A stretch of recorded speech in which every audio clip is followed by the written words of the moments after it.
Welcome to A Fork in Time, the alternate history podcast.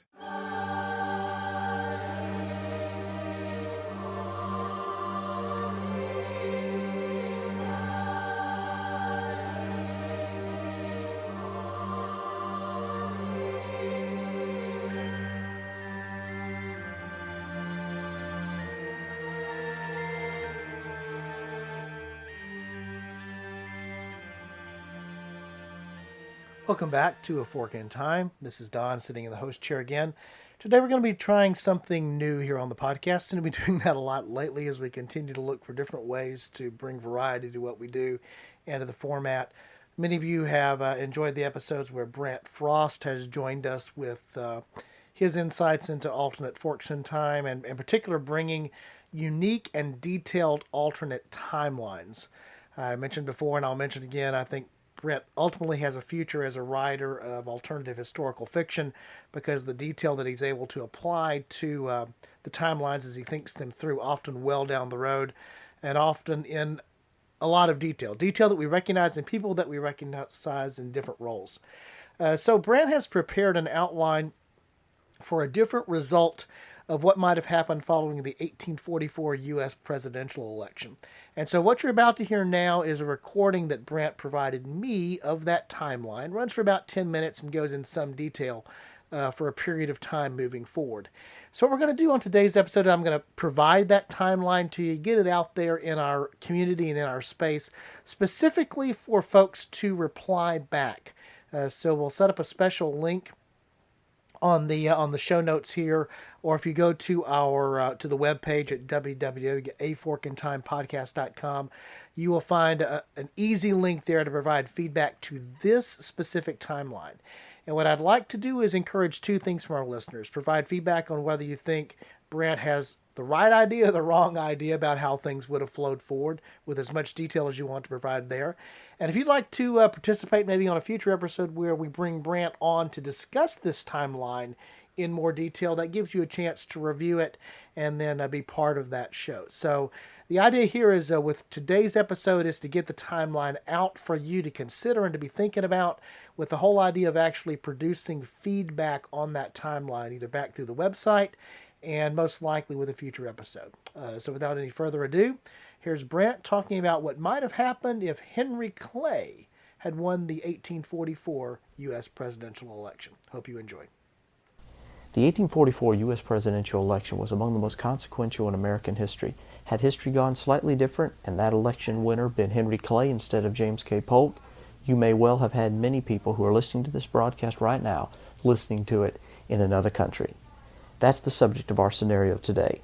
Our point of divergence begins in 1844, where the Democratic candidate James K. Polk, an advocate for expansion and the annexation of Texas, will lose the election to the Whig candidate Henry Clay, who is an advocate for Pan-American cooperation, but not the kind of rabid expansionism that the Democrats and Polk are advocating.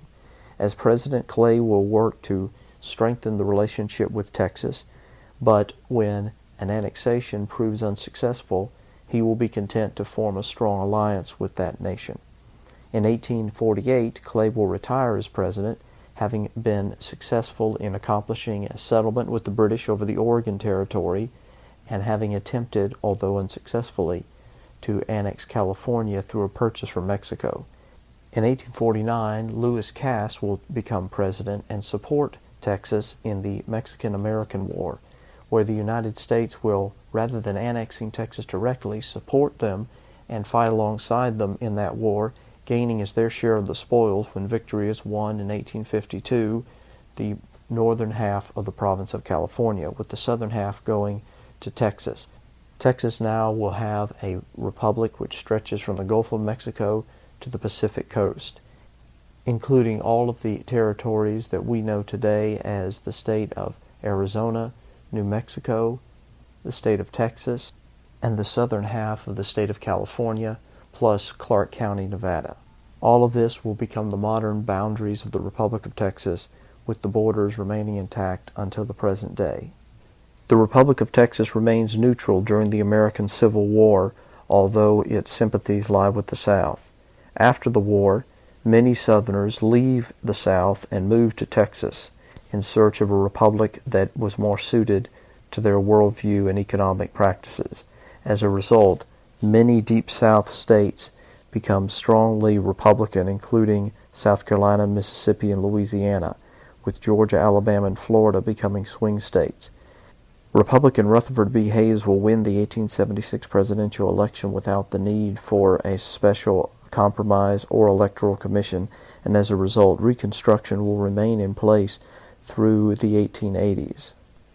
Texas will support the United States in the war against Spain in 1898, going so far as to send volunteer regiments to support the United States in the invasion of Puerto Rico and Cuba. By 1916, Texas is a very rich and very strong republic closely allied with the United States, though still relatively small in population, having just over 12 million inhabitants. It will also have abolished slavery around the year 1890. Without the states of Texas, New Mexico, Arizona, as well as the southern half of California, Woodrow Wilson would have lost the 1916 presidential election to Republican Charles Evans Hughes, and with Hughes as president, there would have been a very different American entry into the First World War. There would have been no Wilsonian Democratic crusade rhetoric, no 14 points, and therefore no reason for the German government to expect lenient terms if it sued for an armistice. The war would likely have continued on until German forces had been forced back into German territory itself. That would have made it far more difficult to argue, as Ludendorff and many other German generals were to do, that the German army was never defeated in the field, and it was only because they were betrayed on the home front by socialists and by left-wing Jews and other elements that had been conspiring against them. This will have a large impact on German politics going forward in the 1920s and 30s. Texas, meanwhile, will remain neutral in the First World War, while making a fortune selling oil and war equipment to the United States. Texans will not entirely stay out of the war, however, since Texans are well known for loving a good fight, and many thousands will join the United States Army, forming Texas brigades, which will serve gallantly and with distinction throughout the war in France. The recession of 1920 to 1921 causes the Hughes administration to be discredited after the war and lose re-election to the dark horse Democratic candidate John W. Davis. The 1920s proceed very much the same under a conservative Democrat president, which Davis would have been, and by 1928 the Democratic frontrunners are Secretary of Commerce Herbert Hoover, Secretary of War Franklin Roosevelt, New York Governor Al Smith, and Missouri Senator James Reed. The Democratic frontrunners are New York Congressman Theodore Roosevelt Jr. and Massachusetts Senator Calvin Coolidge, among others. After both sides have grueling conventions, the Democratic candidate will be Herbert Hoover, with Franklin Roosevelt as his running mate, while the Republicans will nominate Calvin Coolidge as their candidate, with Charles Curtis as his running mate, after Roosevelt declined to be nominated for vice president and instead returns home to run for governor of New York. In the end, the Democrats win the presidential election narrowly. However, the Republicans have their share of victories, including the victory of Ted Roosevelt in the New York governor's race, where he narrowly defeats the Democratic candidate. By 1932, a thoroughly discredited Hoover administration will be swept from office by the Republican ticket led by New York Governor Theodore Roosevelt Jr.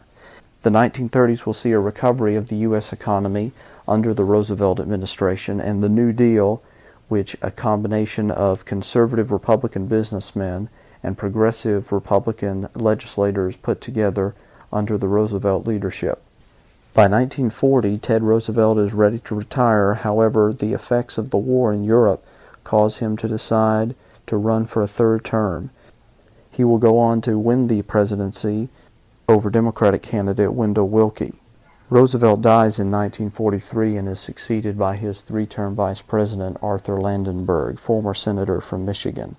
Vandenberg will go on to win the 1944 presidential election with New York Governor Thomas Dewey as his running mate. Vandenberg will decline to seek another term in 1948, and Dewey will become the Republican nominee after defeating Senator Robert Taft and General Douglas MacArthur for the Republican nomination. Dewey will go on to narrowly lose the presidency to the Democratic candidate Senator Alben Barkley of Kentucky. Barkley will decline to seek a second term in 1952, and Governor Adlai Stevenson will be nominated to succeed him as the Democratic candidate, while the Republicans will nominate Senator Robert Taft after a narrow victory over General Dwight Eisenhower. Taft will run with General Douglas MacArthur as his running mate and will narrowly defeat Stevenson in the November election. Taft will die before the end of 1953 due to cancer and will be succeeded by Vice President Douglas MacArthur, who will serve out his term but will not seek another one due to his age. He will also throw his support to his Vice President, Howard Buffett, who had served as Commerce Secretary under the Taft administration. Buffett will go on to win the nomination over several rivals and will choose Richard Nixon as his Vice President. Buffett will narrowly defeat the Democratic ticket of Adlai Stevenson and Estes Kefauver and will serve one term but will decline to seek another in 1960, and Richard Nixon will become the Republican candidate for president, running against John Kennedy, the Democratic candidate. Let's pause there for a moment and look at the Republic of Texas since World War I. The Republic has continued to grow and thrive, particularly in its Pacific provinces, with California becoming a major player in Texas politics. In 1941, when the United States declares war on Japan after being attacked at Pearl Harbor, Texas will join the United States in that war, declaring war on Japan as per its mutual defense treaty with the United States. It will also join the war in Europe after Germany declares war on the United States in December of 1941. And Texas will contribute men and materiel to both theaters, with its most distinguished military commander being General Chester Nimitz, who will serve as commander of the Texas Expeditionary Force to Europe. After the war, Nimitz will become president of the Republic of Texas. I'll point out here that originally the presidents of Texas were serving a 2-year term, but in the 1800s that would be changed to a 4-year term with a possibility of seeking re-election. This is similar to the United States model. Texas would be ahead of its time in that it would adopt term limits before the United States did for its presidents. After Nimitz's time in office, he will be succeeded by his vice president, who will serve a term before being defeated by Texas Senator Lyndon Johnson. It's important to note that when I say Texas Senator, I speak of the Federal Senate of the Republic of Texas, since in the 1880s there had been a significant change in the Republic, with not only slavery being abolished, but the states being created, 10 of which would comprise the Republic of Texas on the federal model similar to the United States, whereby each state would have a certain number of senators representing it, the difference being with the United States that these senators would be elected directly by the people, as would the members of the Texas House of Representatives. Each state would have its own governor, its own House and Senate, similar to the United States.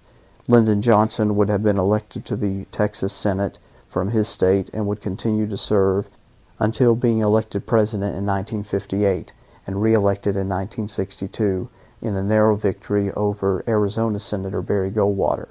In 1961 and 1962, the Republic of Texas would be stronger advocates for a military intervention in Cuba to prevent the spread of communism. After the United States failed to take strong action, the Republic of Texas would see a cooling of relations between the Johnson administration and the Kennedy administration. In 1963, in a goodwill tour to Texas, President Kennedy will be assassinated by a communist sympathizer with Cuban connections. This will result in the Republic of Texas taking an even stronger line against communism and urging an invasion of Cuba in retaliation. When the United States refuses to do this, the Republic of Texas refuses to support it in its war in Vietnam, meanwhile taking a much stronger line against communism and seeking alliances with nations like Israel and South Africa, who are seen as being more strongly anti-communist. This will also see the United States and Texas take different positions on issues in Latin America, where the Texas Republic will support right-wing anti-communist governments in Nicaragua, Chile, and Brazil, and the United States will take a more cool line to those nations going forward. In 1966, Barry Goldwater will be elected President of the Republic of Texas, after having narrowly lost the election 4 years earlier to Lyndon Johnson, and he will be succeeded in turn by former Johnson protege John B. Conley, who will serve for 8 years from 1975 until 1983. In 1983, former actor and Governor Ronald Reagan will be elected to serve as president and will serve for the next 8 years. In 1990, Texas will elect its first ever woman president when Ann Richards is elected to serve. She will serve for 2 terms from 1991 to 1999 and will be succeeded by Governor Rick Perry, who will go on to serve for the next 8 years from 1999 to 2007, when he will be succeeded by Texas's second female president, Kay Bailey Hutchinson, who will serve also for 8 years before being succeeded in 2015 by Greg Abbott, who is currently, of course, the president of Texas. So there you go. There's Brant's timeline, 1844 essentially to present, for a different outcome, again with Henry Clay becoming president of the United States in 1844. So as we suggested, what we'd like you to do is give us feedback on that timeline for a future episode where we probably discuss it, but also just through the website. So again, in the show notes, you'll find a link that will carry you to www.aforkandtimepodcast.com, and particularly for the feedback on what we're calling the Clay timeline. So we'd love to hear your thoughts and your comments on what you think Brant got right, what you think Brant got wrong, what you liked and didn't like about the timeline, and we'll engage with this again on a future episode. Once again, we thank you for joining us today and look forward to visiting with you next time. Thanks.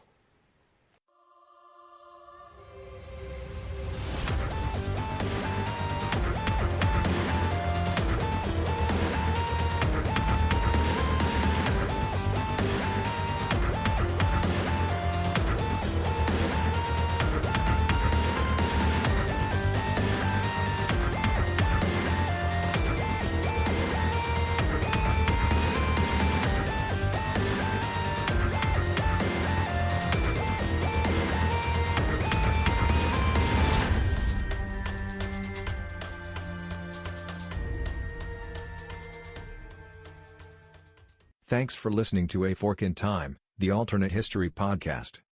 Learn more about the podcast at www.aforkandtimepodcast.com. Join us next time.